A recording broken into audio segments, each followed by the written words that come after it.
Amen. Well, when we first started Mars Hill, there was a family that were a part of Mars Hill who said, we have this son who's in college in California, and sometime when he's in town, we'd love for you to meet him. And so I met him, and his name was Steve. He was from California, so everybody called him California Steve. So for the longest time, we assumed his first name was California and his last name was Steve. And Steve was studying at a university in California, and he said, I just want to give my life to teaching the Bible and helping people see the way of Jesus. And when I first met him, I thought, this guy, he's either completely nuts or he's got something to say. And it turns out he's had something to say. And so Steve Carter, when he graduated from college, I said to him, why don't you come move to Grand Rapids, which has a way of separating if you live in Southern California. Moving to Grand Rapids has a way of separating who really wants it. Steve, why don't you come and just hang out with me each day and kind of just watch what I do, and if that helps, great. And so for a year, Steve Carter, after college, came and just spent each day with me, studying, visiting, talking with you all, traveling, doing these Sunday services, all the kind of stuff I do. And then from there, he stepped into leadership in the Element, which is where our junior high students gather. And he does all sorts of traveling around teaching, and he's has more and more powerful things to say about what it means to follow Jesus. And so it's obviously for our community and for me personally to see him grow in our midst and to see this just amazing voice God has given him, this way of communicating truth, is just really, really profound and exciting. So please, everybody, good morning, Steve.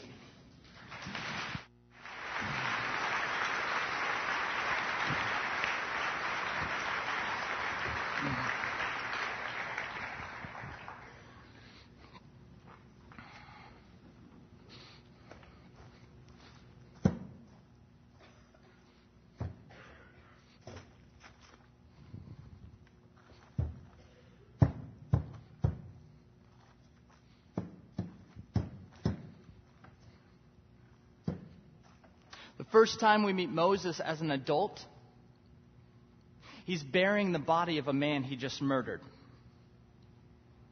The scriptures say in Exodus that glancing this way and that and seeing no one, he killed the Egyptian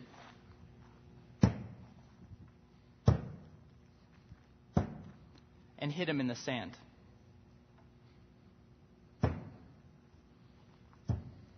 What are you hiding? What have you buried deep down within that no one knows about? My one question for you this morning is this: what is your secret?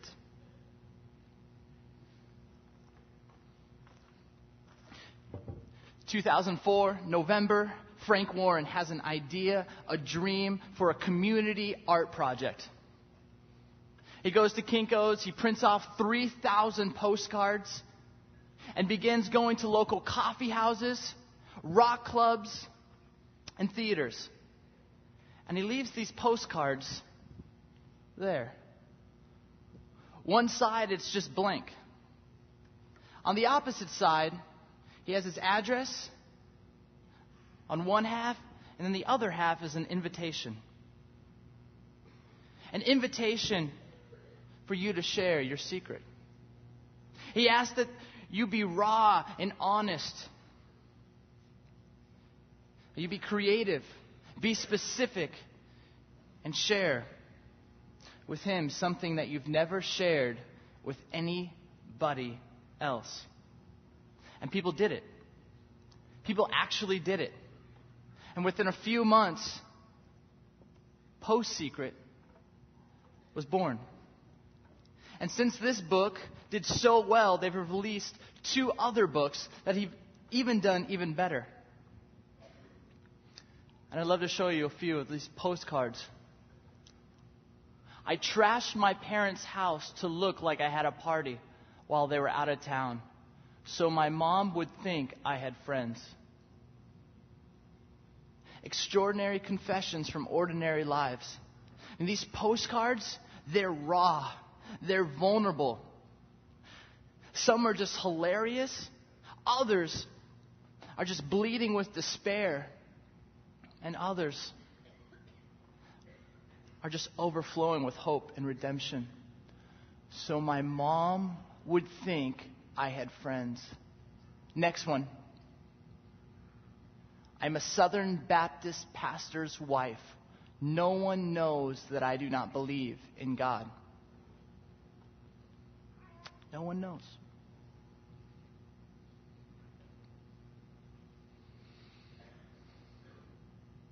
Next one. I'm jealous of her baby.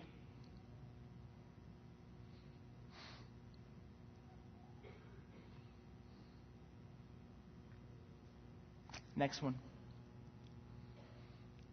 Income from teaching creative writing, $32,654. Income from writing creatively, zero. Zero.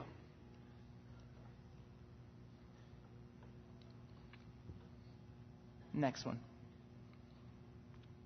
I'm getting a tattoo about love to cover a scar that reminds me of just how much I used to hate myself.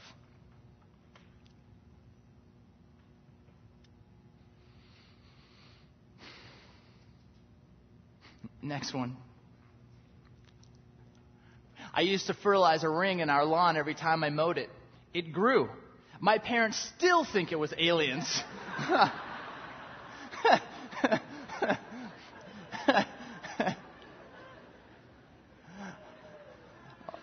Someone's sitting here going, my secret is out. Man. Oh, that's awesome. Next one. He's been in prison for 2 years because of what I did. 9 more to go.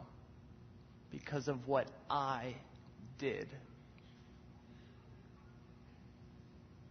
Next one. I know he doesn't love me anymore.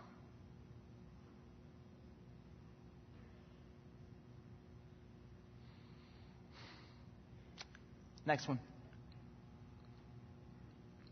Sometimes I want to run away from home. I'm 38, I'm married, and I have a child. I want to get out of here. I want to leave. I want to run away. I'm tired. I have no voice. I don't feel appreciated. I want to run away from home. Next one. I feel guilty all the time. Can you relate with this? I feel guilty all the time. Next one. I don't wear my ring because I don't love her, not because I don't like rings.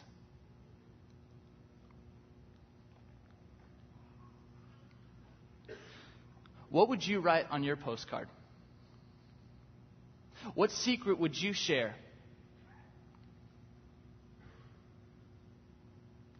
What would Moses write on his postcard? That he's a murderer? That he just killed a man? The funny thing is, when Moses buries that body, hides that Egyptian in the sand, he returns home. He returns to the house that he grew up, a Pharaoh's house. See, for Moses, he was like the adopted grandson. He had the nice clothes, went to the best schools. His life was made.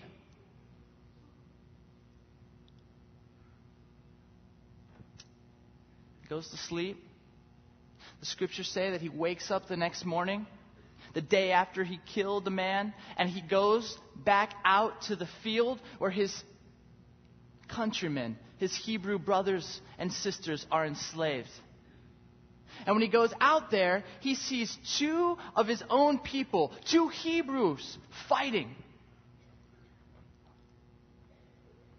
He walks up to them and goes, "What are you doing? Break it up. Knock that off."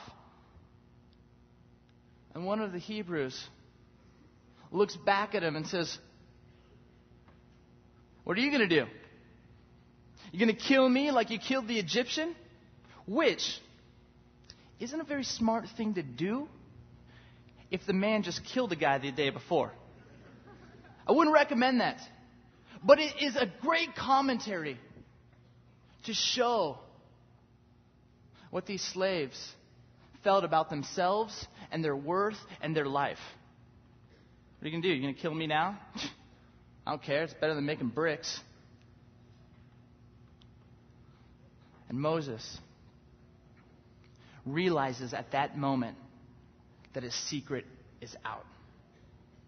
The scriptures say that when Pharaoh heard of what Moses had done, he tried to kill Moses. For you, if your secret got out, who would you be most worried about? Maybe it's your parents. Maybe they'd look at you and say, I'm so disappointed at you. Maybe it's your spouse. And that fear of them saying, I can't take this. I'm leaving you. Or being rejected in some way of love.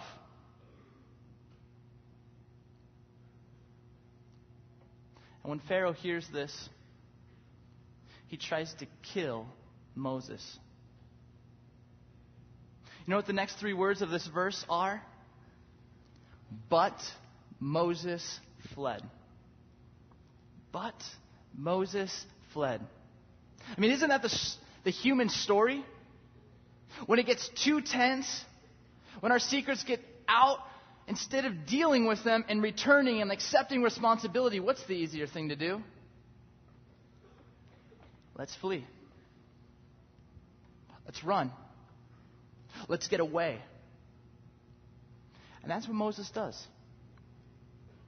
And for the next 40 years of his life, he spends as a shepherd. I mean, really moving up from the Pharaoh's place to working as a shepherd. From the years 40 to 80, works as a shepherd, which in the Hebrew culture was the job of a 10-year-old. A 70-year-old man, an 80-year-old man doing the job of a 10-year-old.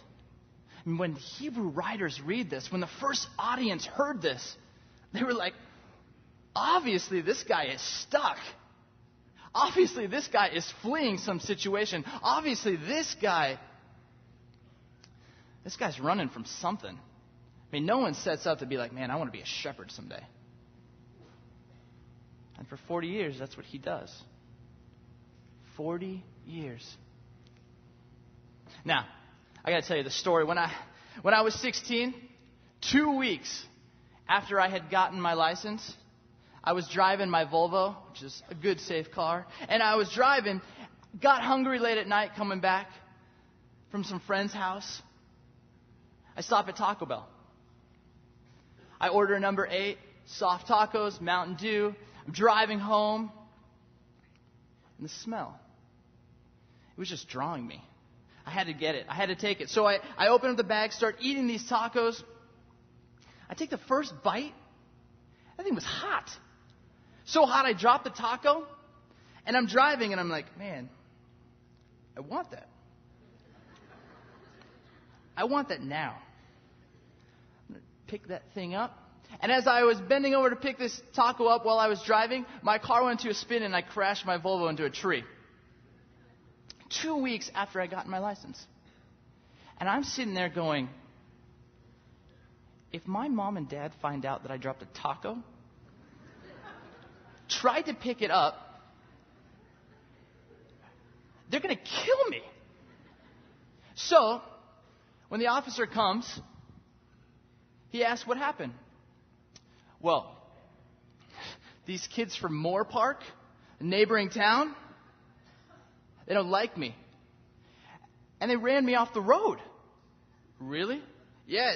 Did you do anything to them? No. I was just driving my Volvo. And they look over at me and they start talking and I'm just trying to concentrate on the road. 10 and 2, officer. And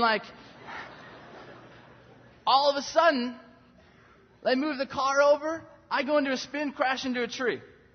At this moment, the cop's looking in the car and going, is that just Mountain Dew? Okay, it is. Well, why is there lettuce all over the ground?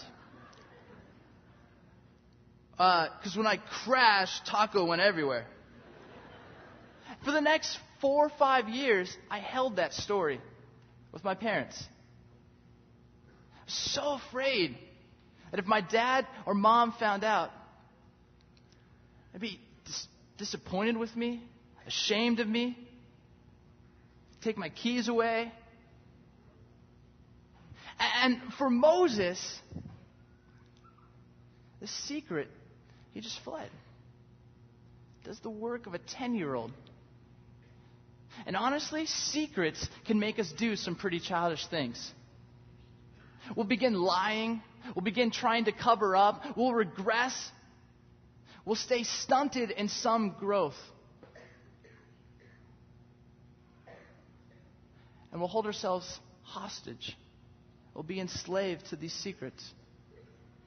Maybe you know people like this who have been so enslaved to their secrets. You're sitting at the dinner table with them or out enjoying a meal, and you'll just be laughing, having a great conversation. But all of a sudden, the conversation changes. Maybe you start talking about finances, and it gets a little tense. The conversation becomes a little awkward. Voices start to get a little bit louder because some question got too close to the epicenter of the secret, causing that person to react, to push back, and to flee.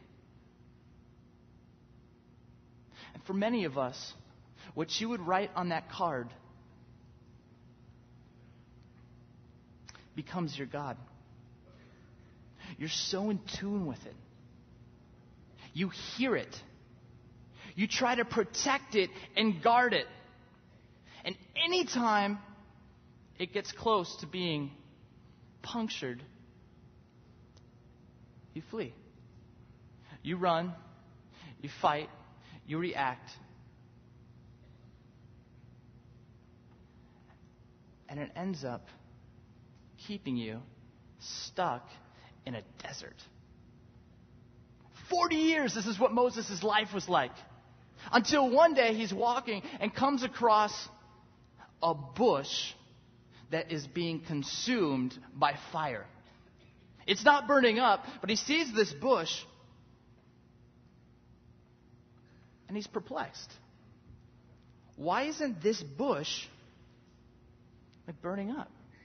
And what makes it even more fascinating is this bush begins to talk to him, calls him by name. And this bush invites him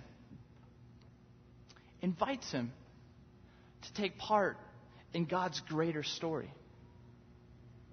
This bush is the God of the Hebrew people. And he invites Moses to take part in helping liberate the slaves who are in Egypt. Essentially, he offers Moses a choice. Moses has a choice to listen to the words of this bush and go into the Pharaoh's house and to say to the Pharaoh that the God of these slaves demands that you let them go. But can you imagine how scary that is for Moses? Can you imagine why Moses would start stuttering? I mean, the last time he was in that house, they tried to kill him. And Moses has to trust that this God in a bush is going to protect him when he enters that house, when he faces his past. And I think for many of us, we have that same choice today. We can stay in the desert. We can stay holding on to our secrets, in control of them.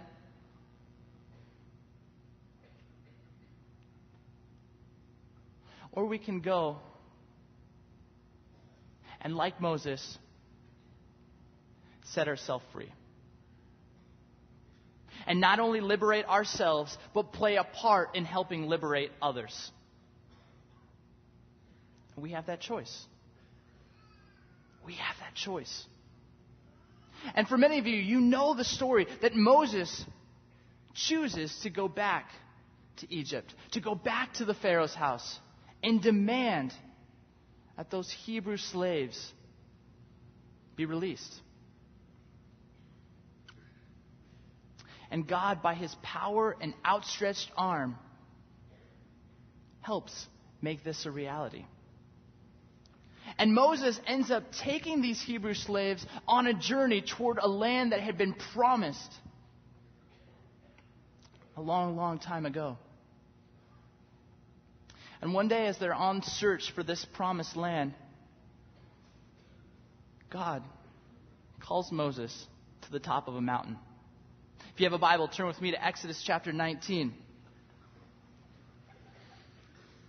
God calls Moses to the top of this mountain. He calls him and asks him to be present there. Not to be worrying about what the rest of the community is thinking. Not to be worried about his past. But to be there. To be with him.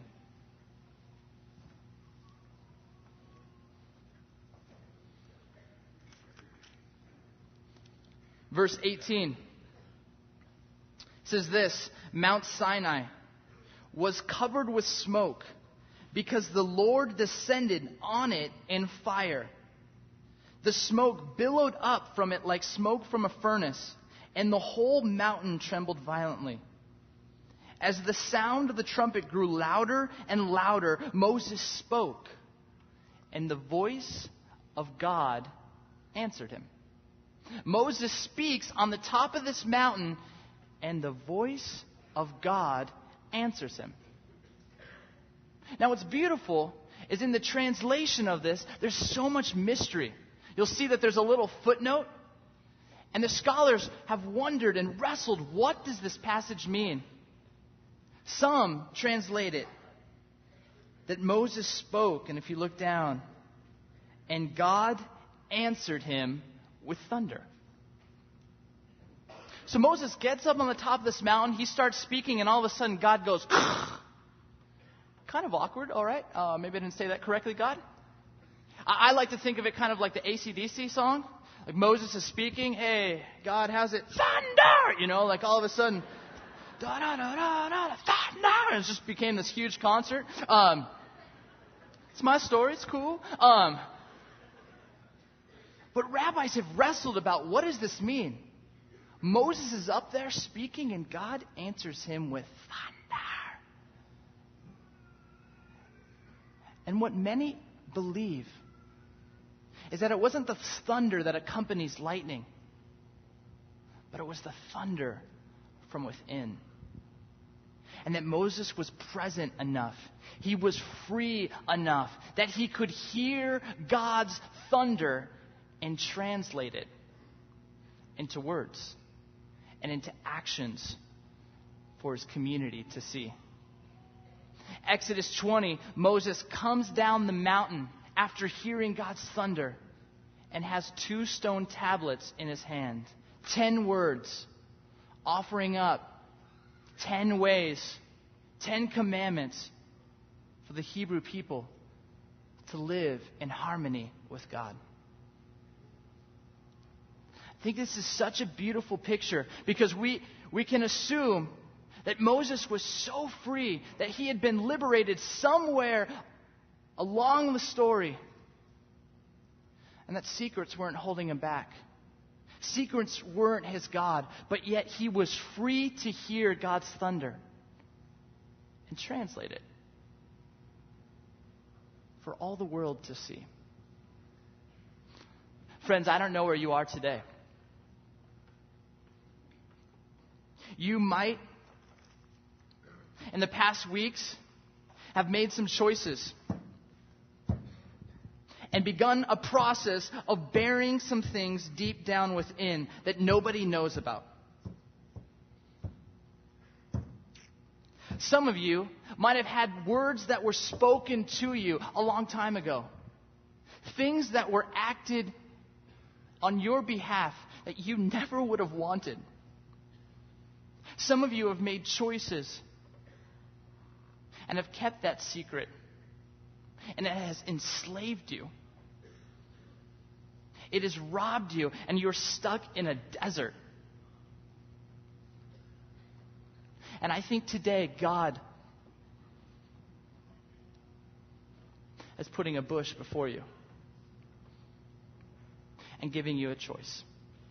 Will you stay enslaved?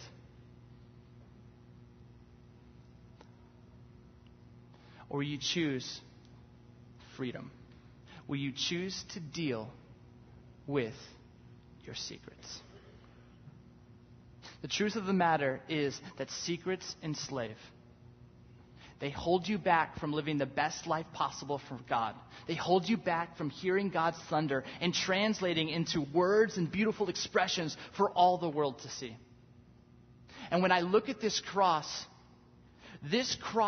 is about freedom. I mean, the first church, they understood this.